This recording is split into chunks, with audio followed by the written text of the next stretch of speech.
I'm Megan Krzmarzick. I'm an abstract artist and a writer based here in Portland. And I wanted to share a little bit about just my process, but also a little bit about my story and a couple of new poems I have coming out in a book that's being published later this summer. My painting, I paint abstracts mainly, and I do it a lot just out of the emotion that I feel around me, which is why I came with just a completely blank and naked canvas, because I wanted to just feel the things that people were expressing up here on stage through their music and their words, and then your actions of the crowd and like just the powerful emotions and connections that people were making here.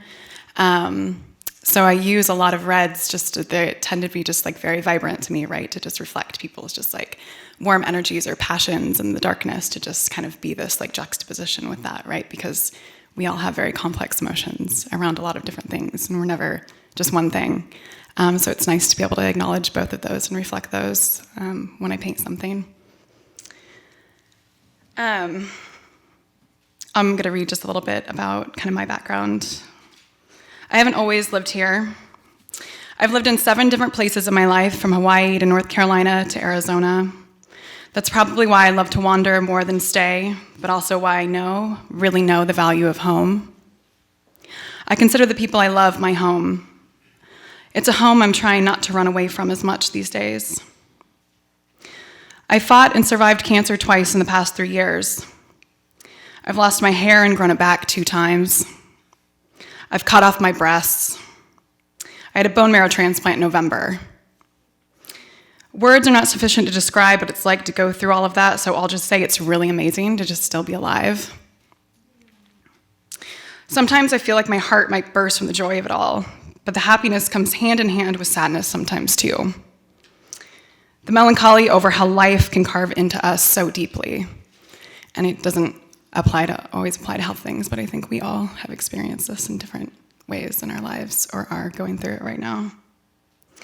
These moments are fraught with so many feelings that eventually you become really good at not fighting them. You accept that they're all needed. They're all okay. A practice in processing that I'm trying to get better at. I feel like I've done the bravest thing, but some days I still feel like my heart carries too much. Like I'm too much.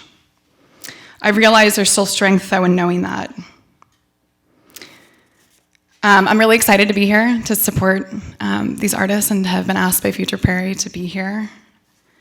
My first poetry zine is in the back. There's a stack of them in the back.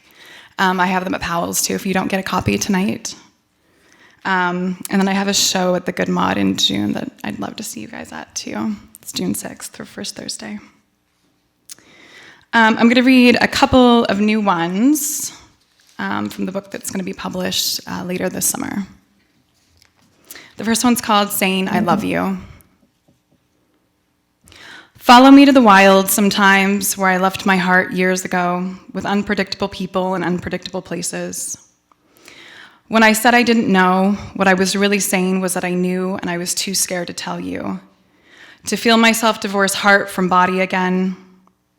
We say it now until the words flop off my tongue like a clumsy prayer, a ritual I watch myself go through but don't truly believe. To be honest, I really don't believe in anything these days. Speaking to God feels foreign and alien, a dialect I don't understand anymore. A language that can't find grace on my tongue. I think it's getting easier, but you never know.